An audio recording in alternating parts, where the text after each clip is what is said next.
دیتی ہے, پھر چاہے ہم اپنے ماں باپ کے کتنے ہی لاڈلے کیوں نہ ہوں. بے شک. وسیم بھائی, یہ کوٹ ہے اشفاق احمد صاحب کا میرے سامنے, تو یہیں سے آغاز کرتے ہیں آج کی بات کا کہ ڈو یو تھنک کہ زندگی واقعی اتنی مشکل ہے؟ بالکل. اصل میں دنیا کی سب سے جو غیر یقینی چیز ہے نا وہ زندگی ہے, اور سب سے یقینی چیز موت ہے.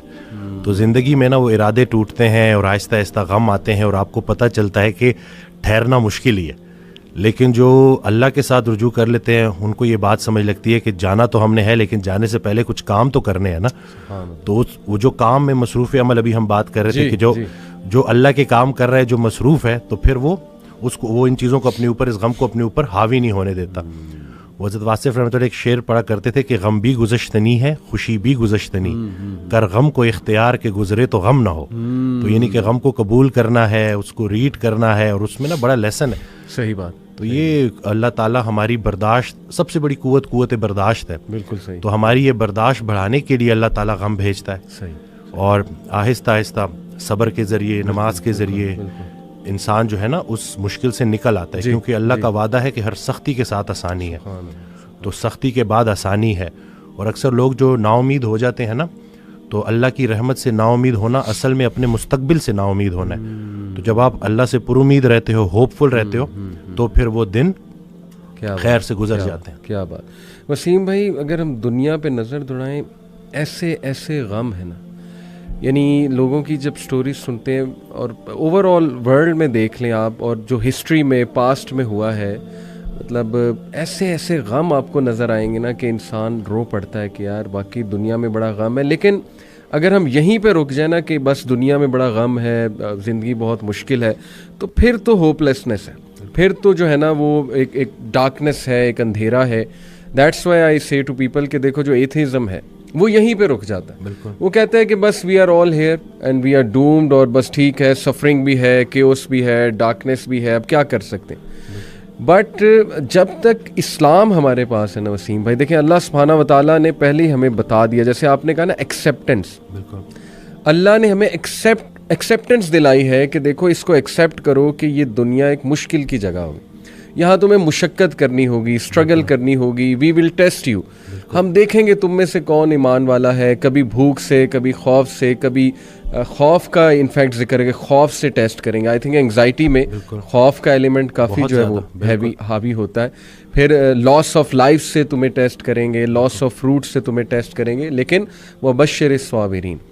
اور دیکھیں اللہ نے پورا طریقہ بتایا ہے کہ دیکھو نا امید نہیں ہونا ہے. اگر یہ پرابلمز آ جاتے ہیں تو پھر اللہ طریقہ بھی بتا رہا ہے کہ تم نے ہوپ کیسے پکڑنا ہے. جیسے آپ نے کہا کہ نماز ہے, پھر صبر ہے, تو how amazing is the philosophy of our religion. بالکل سبحان اللہ. اور جو ایتھیا سے جو نہ ماننے والا ہے, وہ میں اس کو یہی بولوں گا کہ وہ بیچارہ اللہ کی نعمتیں بھی استعمال کرتا ہے اور اللہ کو مانتا بھی نہیں ہے. سبحان اللہ. ٹھیک ہے نا. تو تحقیق جو ہے نا وہ آپ کو بعد میں وہاں پہ پہنچائے گی جہاں تسلیم پہنچائے گی آپ کو پہلے. تو جو سرنڈر کرنا ہے نا, یہی سب کچھ ہم نے کرنا ہے. ایک آڈیو میں وہ بیان کر رہے تھے حضرت, تو انہوں نے کہا کہ پورا سرنڈر کرنا ہے. تو جواب آیا کہ حضرت اتنی کمزور صلاحیتوں کے ساتھ پورا سرنڈر کیسے کروں؟ تو انہوں نے کہا کہ تم پورا سرنڈر کرو, تمہاری صلاحیتیں بھی پوری ہو جائیں گی. سبحان اللہ. تو یہ ہے کہ جب آپ پورا سرنڈر کرتے ہو نا, یہ جو اپنی کارسازی نکالو گے تو کارساز کی کارسازی سمجھ آئے گی نا. تو یہ جو اللہ ہے نا, یہ ہمارے ارادوں کو توڑتا ہے, اور نہیں آتی کوئی پریشانی اس وقت تک جب تک وہ بڑی پریشانی کو ٹالنے نہ آئی ہو. وہ ایک واقعہ سناتے تھے کہ ایک بندہ ایک اللہ والے کے پاس جاتا ہے اور کہتا ہے کہ میرا مکان نہیں بک رہا, تو دعا کریں. تو انہوں نے کہا کہ نہیں تمہارا مکان نہیں بکے گا, جاؤ. تو وہ بڑا پریشان ہوتا ہے, پھر دوبارہ جاتا ہے, کہتے ہیں کہ آپ دعا کریں, کہتے چلو میں دعا کر دیتا ہوں. وہ مکان بک جاتا ہے. تو وہ اللہ والے کے پاس جاتا ہے اور اس سے پوچھتا ہے کہ آپ جب میں پہلی دفعہ آیا تو آپ نے کہا کہ مکان نہیں بکے گا, صحیح, اور جب دوسری دفعہ آیا تو آپ نے کہا کہ بک جائے گا. تو کہتے ہیں کہ پہلی دفعہ جب تم آئے تھے تمہارا ماتھا روشن لگ رہا تھا, صحیح, تمہارے ماتھے پہ خوش قسمتی کے آثار تھے. سبحان. دوسری دفعہ جب تم آئے تو تمہارے ماتھے سے بدقسمتی کے آثار آ رہے تھے, کیونکہ بڑا بدقسمت ہے وہ انسان جس کی زندگی میں اس کا گھر بک جائے. تو جو چیز تم اپنے لیے پسند کر رہے ہو, جس چیز پہ تم جشن منا رہے ہو, وہ اصل میں تمہارے استغفر اللہ کا مقام ہے, جس کو تم الحمدللہ کہہ رہے ہو. صحیح. انسان جو ہے نا وہ جلد باز ہے. وہ کہتا ہے کہ بس میرے اللہ کو اپنے مطابق چلانا چاہتا ہے. صحیح بات. اور اللہ نے ہمارے لیے کتنی خیر رکھی ہوئی ہے, کتنی آسانی رکھی ہوئی ہے, ہمیں خوش کرنے کے لیے اللہ کے پاس اتنا کچھ ہے, لیکن ہم جلد بازی میں اور نا امیدی میں اس سے محروم ہو جاتے ہیں. اور شیطان جو ہے نا وہ ہماری رگوں میں خون کی طرح دوڑتا ہے. صحیح. تو اس کا طریقہ واردات ہے ہی یہ وسوسہ دینا. وسوسہ جو ہے نا وہ ایمان کی نفی ہے, اور یقین جو ہے نا وہ وسوسے کو نفی کرتا ہے. کیا بات. تو ہم نے یقین کو پختہ کرنا ہے. یقین نور ہے, شک اندھیرا ہے. تو اسی طرح سے یہ وسوسے کے اوپر سوال کیا گیا تو حضرت کہتے ہیں کہ میرا اللہ پہ یقین بے گماں ہے جو علم بن گیا. تم بھی وہ یقین پیدا کر لو, تمہیں بھی علم مل جائے گا. زبردست. تو یہ جو شک ہے نا وسوسہ, یہ آج کل بڑا کامن ہے کہ یہ لوگ اسی وجہ سے نا اندھیروں میں ہے. جی جی, تو شک کی وجہ سے. بالکل.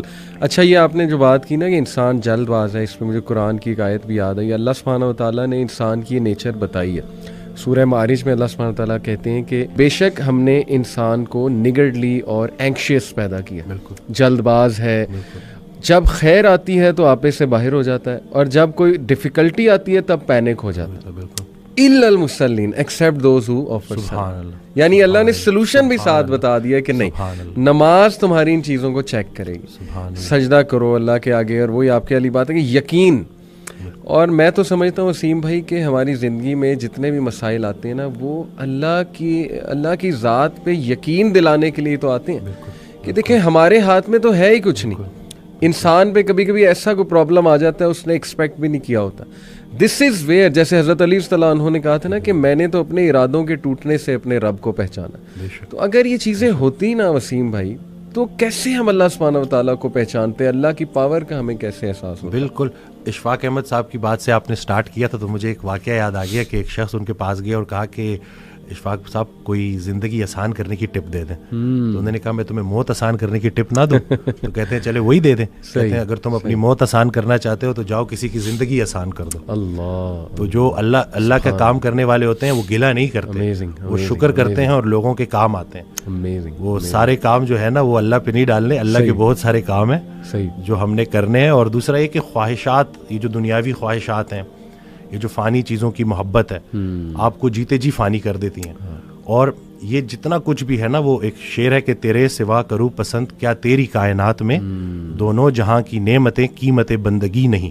تو اللہ جو ہے نا اس کو ہم نے کسی چیز, کسی لالچ سے ہٹ کے صرف اللہ کیونکہ عبادت کے لائق ہے اور اللہ خالق ہے, اور ہم نے اپنے حالات کو نہیں دیکھنا, بس ہم نے ماننا ہے. امیر انسان اگر اللہ سے دور ہے تو امیری اس کے لیے آزمائش ہے, غریب انسان اگر اللہ سے دور ہے تو غریبی اس کے لیے آزمائش ہے. بلکہ وہ ایک آڈیو میں ارشاد فرماتے ہیں کہ جو غریب ہے نا وہ بھی غنی ہو سکتا ہے. وہ غریب غنی ہے جس کی امیر کے مال پہ نظر نہیں ہے. تو اب وہ دیکھیں نا کہ کتنا آسان ہے ہمارے لیے نا. لیکن یہی ہے کہ اس کو پریکٹس کرنا, اور پھر یہی ہے کہ جو کامیابی کا ہم نے جو ایک معیار رکھ دیا ہے وہ صرف یہی ہے کہ بینک بیلنس اور یہی سب کچھ. تو انسان بھی بیچارہ نا بڑے بڑے گھر بناتا ہے اور سوتا اسی ایک چھوٹی سی تنگ سی جگہ پہ ہے, بستر پہ, جتنی اس نے قبر میں سونا ہے. صحیح بات. اور یہ ہے کہ وہ حضرت کہتے ہیں کہ جو چیزیں تم نے اپنے مرنے کے بعد ویسی چھوڑ جانی اس کو اپنی زندگی میں کیوں نہ چھوڑ دو. ایک اور جگہ کہتے ہیں کہ جن کو تم نے اپنے مرنے کا غم دے کے جانا ہے ان کو اپنی زندگی میں تھوڑی خوشیاں تو دے جاؤ. تو یہ جو ہے نا عمل, مصروف عمل ہونا ہے اور ارد گرد کے لوگوں کے کام آنا ہے. جی, اٹ سمز اٹ آل اپ. ماشاءاللہ.